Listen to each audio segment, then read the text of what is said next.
ಸೌಜನ್ಯಳ dead body ಎಲ್ಲಿ ಸಿಕ್ಕಿತ್ತು ಅದೇ ಜಾಗದಲ್ಲಿ ನಾನು ಇನ್ನೂ 4-5 ಹೆಣ್ಣು ಮಕ್ಕಳ ಶವವನ್ನ ನಾನೇ ಹೂತು ಹಾಕಿದ್ದೇನೆ ಅಂತ ಸ್ವತಃ ಚಿನ್ನಯ್ಯ ಹೇಳ್ತಾನೆ. ಓಕೆ, ಸರಿ. ಈಗ ಆಯ್ತಪ್ಪ, ನಾವು ಹೇಳೋದು ಕೇಳಬೇಡ್ರಿ. ಇನ್ನೊಂದು ವಿಡಿಯೋ ಇದೆ. ಯಾವುದು? ನಾವು ಮಾತಾಡಿದ್ದಲ್ಲ, ಚಿನ್ನಯ್ಯ ಮಾತಾಡಿದ್ದಲ್ಲ. SP ಅಭಿಷೇಕ್ ಗೋಯಲ್ 2012 ಸೌಜನ್ಯ ಪ್ರಕರಣ ಆಗಿ 3ನೇ ದಿನಕ್ಕೆ ಅಥವಾ 2ನೇ ದಿನಕ್ಕೆ, ಅಂದರೆ ಮೇ ಬಿ 2012 ಅಕ್ಟೋಬರ್ 12ನೇ ತಾರೀಕಿಗೆ ಸಂತೋಷ್ ರಾವ್ನ ಸಾರ್ವಜನಿಕವಾಗಿ ತೊಂಬಂದು ಮರುದಿನ ಮಾತಾಡಿದ್ದು SP ಆಗಿನ ದಕ್ಷಿಣ ಕನ್ನಡ ಜಿಲ್ಲೆಯ SP ಸಾಹೇಬರು ಅಭಿಷೇಕ್ ಗೋಯಲ್ ಅವರು. ಅವರಿಗೆ ಒಬ್ಬರು ಟಿವಿ ಚಾನೆಲ್ನ ವರದಿಗಾರರು ಪ್ರಶ್ನೆ ಕೇಳ್ತಾರೆ. ಸಿಸಿ ಕ್ಯಾಮ್ರಾ ಇತ್ತು ಅಂತ ಹೇಳ್ತಾರೆ. ಕೊನೆಯದಾಗಿ ಒಂದು ಪ್ರಶ್ನೆ ಕೇಳ್ತಾರೆ ಟಿವಿ ಚಾನೆಲ್ನ ಪತ್ರಕರ್ತರು.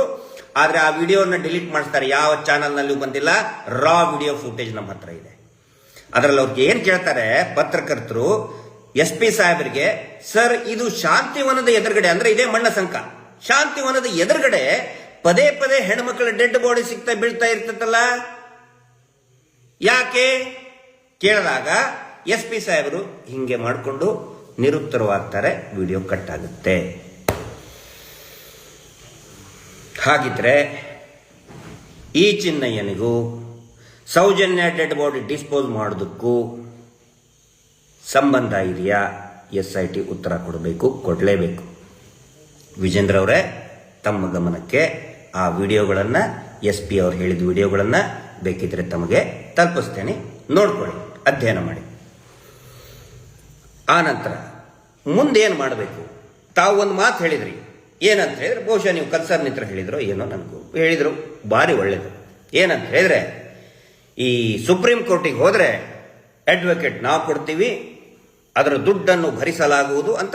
ಅಂದ್ರೆ ಈ ನಿಮ್ಮವರು ಒಂದಿಷ್ಟು IT ಟೀಮು ದುಡ್ಡು ನಾವೇ ಕೊಡ್ತೀವಿ, ಸುಪ್ರೀಂ ಕೋರ್ಟಿಗೆ ಹೋದ್ರೆ ಅಡ್ವೊಕೇಟ್ ಕೊಡ್ತೀವಿ, ನಮಗೆ ಯಾವುದೂ ಅವಶ್ಯಕತೆ ಇಲ್ಲ.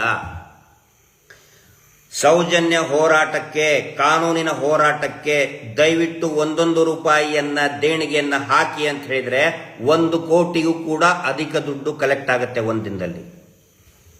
ಅಡ್ವೊಕೇಟ್ ಧನಂಜಯ್ ಸರ್ಗಿಂತ ಒಳ್ಳೆ ಅಡ್ವೊಕೇಟ್ ಬೇಕಾ? ಡೆಲ್ಲಿಯಲ್ಲಿ ಇದ್ದಾರೆ, ಸುಪ್ರೀಂ ಕೋರ್ಟ್ನ ಅತ್ಯಂತ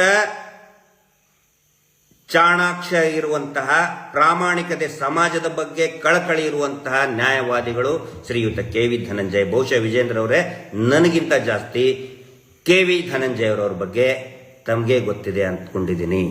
ಒಳ್ಳೊಳ್ಳೆ ಅಡ್ವೊಕೇಟ್ಗಳು ಬೆಂಗಳೂರಿನಲ್ಲಿ ಕೂಡ ನೋಡಿ, ಈಗ ದ್ವಾರಕಾನಾಥ್ ಸರ್ ಇರ್ಬೋದು, ಇನ್ನೂ ಅನೇಕ ಜನ ಪ್ರತಿಭಾವಂತ ಖ್ಯಾತ ನ್ಯಾಯವಾದಿಗಳು, ಅದು ಹೈಕೋರ್ಟ್ ಇರ್ಬೋದು, ಸುಪ್ರೀಂ ಕೋರ್ಟ್ ಇರ್ಬೋದು, ಅನೇಕ ಖ್ಯಾತ ನ್ಯಾಯವಾದಿಗಳಿದ್ದಾರೆ.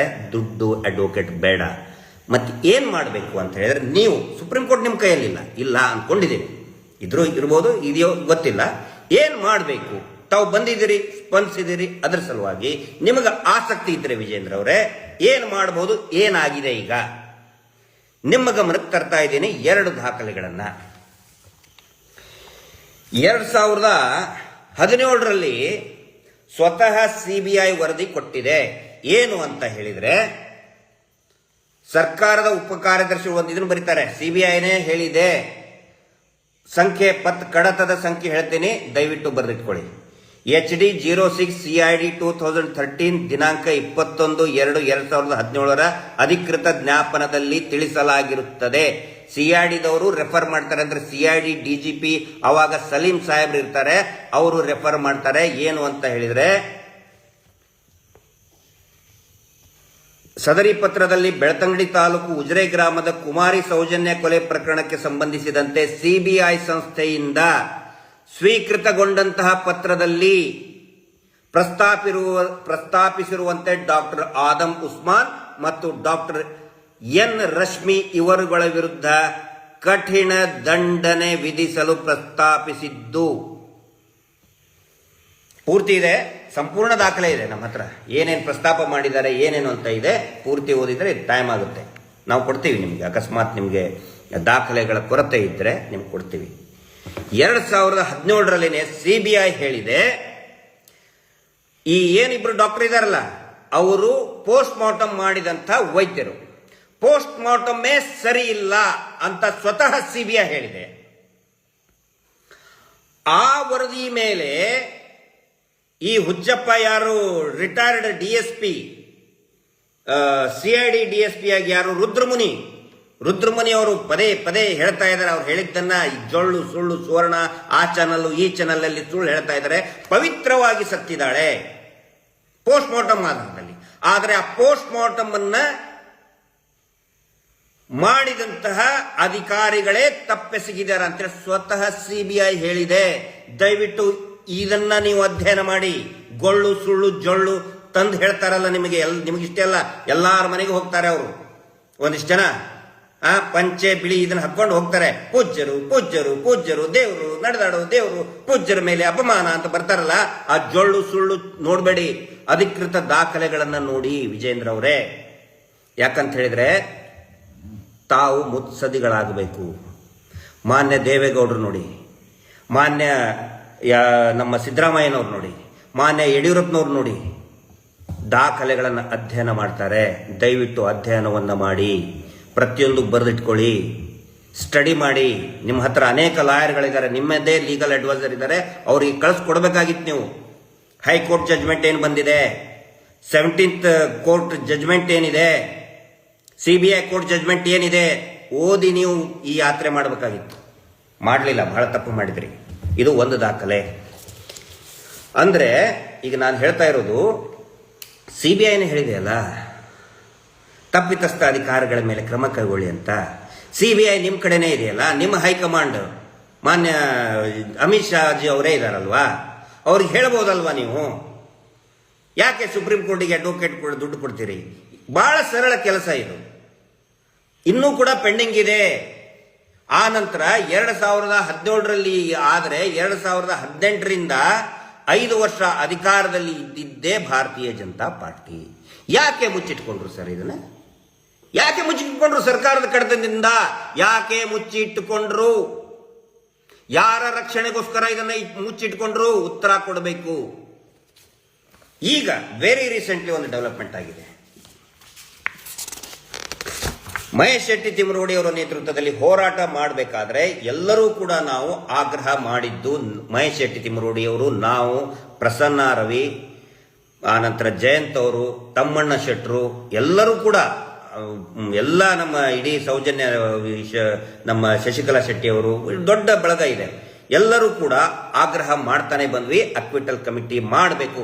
ಪ್ರತಿ ಹೋರಾಟದಲ್ಲಿ ಕೂಡ ಅಕ್ವಿಟಲ್ ರಚನೆಗಾಗಿ ಆಗ್ರಹ ಮಾಡ್ತಾ ಇದ್ವಿ. ಅಕ್ವಿಟಲ್ ಕಮಿಟಿನೂ ಆಯಿತು, ಅಕ್ವಿಟಲ್ ಕಮಿಟಿ ವರದಿನೂ ಕೂಡ ಕೊಟ್ಟರು, ಅದನ್ನು ಕೂಡ ಮುಚ್ಚಿಟ್ಕೊಂಡು ಬಿಟ್ರು. ಅಕ್ವಿಟಲ್ ಕಮಿಟಿಯಲ್ಲಿ ಈ ಹಿಂದೆ ನನ್ನ ವಿಡಿಯೋದಲ್ಲಿ ನಾನು ಇದರಲ್ಲಿ ಹೇಳಿದ್ದೇನೆ, ಅದನ್ನ ಸಭೆಗಳಲ್ಲಿ ಕೂಡ ಹೇಳಿದ್ದೇನೆ. ಏನಂತ ಹೇಳಿದ್ರೆ, ಅಕ್ವಿಟಲ್ ಕಮಿಟಿಯಲ್ಲಿ ಯಾರಿದ್ರು? ಅಕ್ವಿಟಲ್ ಕಮಿಟಿ ಆಗಿದ್ದು ಇದೇ 2025 ಜೂನ್ 2ನೇ ತಾರೀಕಿಗೆ ಡೇಟ್ ಇದೆ. ಅಕ್ವಿಟಲ್ ಕಮಿಟಿಯಲ್ಲಿ ಇದ್ದಿದ್ದು ಶ್ರೀ P. ಹರಿಶೇಖರನ್ ಸಾಹೇಬರು, ಶ್ರೀ BN ಜಗದೀಶ್, ಬ್ಯಾಟಾ ಜಗದೀಶ, ಶ್ರೀ T. ಕುಮಾರ್ DYSP. ಅವ್ರನ್ನ ಯಾಕೆ ಹಾಕೊಂಡ್ರು ಗೊತ್ತಿಲ್ಲ. ಟ್ರೈನಿಂಗ್ ಸೆಂಟರ್ನವ್ರನ್ನ ಯಾಕೆ ಹಾಕೊಂಡ್ರು ಅವೆಲ್ಲ ಗೊತ್ತಿದೆ, ನನಗೆ ಗೊತ್ತಿದೆ. ಟ್ರೈನಿಂಗ್ ಸೆಂಟರ್ ಚೀಫ್ ಯಾರಿದ್ರು, ಏನೇನು ಲಿಂಕು ಎಲ್ಲ ಗೊತ್ತಿದೆ, ಯಾಕೆ ಹಾಕೊಂಡಿದ್ದಾರೆ ಅಂತೇಳಿ. ಶ್ರೀಮತಿ ಅಂಜಲಿ ದೇವಿ ಅವ್ರ ಮೇಲೆ ಫ್ರಾಡ್ ಕೇಸಿದ್ದು FIR ಕೂಡ ಆಗಿದೆ. ಅಂಥವ್ರನ್ನ ಇಟ್ಕೊಂಡು, ಮತ್ತೆ ಉಳಿದವ್ರ ಬಗ್ಗೆ ನಮಗೇನು ಬೇರೆ ಅಭಿಪ್ರಾಯ ಇಲ್ಲ. ಹರಿಶೇಖರ್ ಸಾಹೇಬ್ರಿದ್ದಾರೆ. ಮುಖ್ಯವಾಗಿ ಗಮನಿಸಬೇಕಾಗಿದ್ದು ವಿಜೇಂದ್ರ ಅವರೇ, ನೀವು ಹೇಳ್ತಿದ್ರಲ್ಲ ಸುಪ್ರೀಂ ಕೋರ್ಟಿಗೆ ಹೋಗೋ ಅವಶ್ಯಕತೆನೇ ಇಲ್ಲ. ಇದರಲ್ಲಿ ಬಹಳ ಕ್ಲಿಯರ್ ಆಗಿ ಹೇಳಿದ್ದಾರೆ. ಒಂದು ವೇಳೆ CBI ನಮಗೆ ರೆಕಮೆಂಡ್ ಮಾಡಿದರೆ, ಶಿಫಾರಸು ಮಾಡಿದರೆ, ಯಾಕಂತ ಹೇಳಿದ್ರೆ ತನಿಖೆ ಆಗಿರುವುದೇ CBI, ಅಂದ್ರೆ ಅಂತಿಮ ವರದಿ, ಸೌಜನ್ಯ ಪ್ರಕರಣದ ಅಂತಿಮ ವರದಿ ಕೊಟ್ಟಿದ್ದೇ CBI ಆಗಿರುವುದರಿಂದ, ಒಂದು ವೇಳೆ CBI ನಮಗೆ ಶಿಫಾರಸು ಮಾಡಿದರೆ ತಪ್ಪಿತಸ್ಥ ಅಧಿಕಾರಿಗಳ ವಿರುದ್ಧ ಕ್ರಮ ಕೈಗೊಳ್ಳುತ್ತೇವೆ. ನಾಳೆನೆ ಒಂದು ಫ್ಲೈಟ್ ಮಾಡ್ಕೊಂಡು ಹೋಗಿ ಅಮಿತ್ ಶಾ ಅವ್ರಿಗೆ ಭೇಟಿಯಾಗಿ ಹೀಗೆ ಕಳಿಸಿದ್ದಾರೆ. ಯಾಕಂದ್ರೆ ಈಗ ಇವನು ಮುಚ್ಚಿಟ್ಕೊಂಡಿದ್ದಾರೆ. ಇದನ್ನ CBIಗೆ ಇನ್ನೂ ಕರೆಸ್ಪಾಂಡೆನ್ಸೇ ಆಗಿಲ್ಲ. ಕರೆಸ್ಪಾಂಡೆನ್ಸ್ ಮಾಡಬೇಕಲ್ಲ. CBI ಹೇಳಿದ್ರೆ ನಾವು ಮಾಡ್ತೀವಿ ಅಂತ ಹೇಳಿದ ಮೇಲೆ CBI ಅವ್ರು ಕಳಿಸ್ಬೇಕಲ್ವಾ? CBI ಕಳಿಸೂ ಇಲ್ಲ, ಸಂತ್ರಸ್ತ ಕುಟುಂಬಕ್ಕೂ ಕೂಡ ಇದರ ಕಾಪಿಯನ್ನು ತಗೊಂಡಿಲ್ಲ.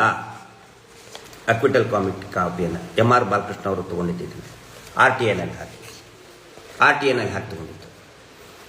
ಕುಟುಂಬಕ್ಕೂ ಗೊತ್ತಿಲ್ಲ, ಸಂತ್ರಸ್ತೆ ಕುಟುಂಬಕ್ಕೆ ಗೊತ್ತಿಲ್ಲ, CBI ಗೊತ್ತಿಲ್ಲ. ಹ್ಯಾಂಗೆ ಕ್ರಮ ಕೈಗೊಳ್ಳುತ್ತೆ ರಾಜ್ಯ ಸರ್ಕಾರ? ಸಿದ್ದರಾಮಯ್ಯನವ್ರ ಜೊತೆಗೆ ಹೋಗಿ ಮಾತಾಡಿ.